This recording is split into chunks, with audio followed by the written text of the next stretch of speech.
বন্ধুরা দেখো, আজ আমার বাবার জন্মদিন।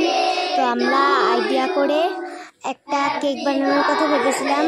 আর আমাদের যেখানে আমার পাশে যে বসে রয়েছে বৈশাখী দিদি আর কস্তুরি আর শুক্লা বলে একটা মেয়ে, এরা তিনজন মিলে কেকটা বানিয়েছে।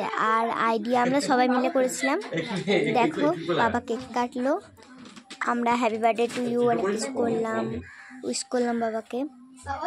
তারপরে বাবাকে সবাই মিলে কেক খাইয়ে দিচ্ছে, সবাই মুখে ভরে দিচ্ছে, একটু ছাড়ছে না,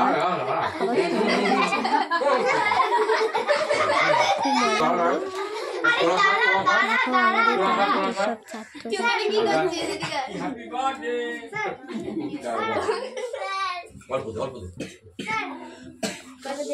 এটা আমাদের প্রাইভেট।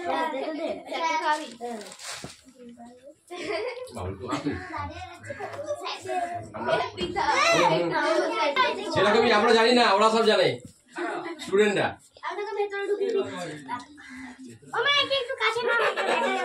আমরা তো জানানো হয়নি কাউকে, ওরা কিভাবে জেনেছে?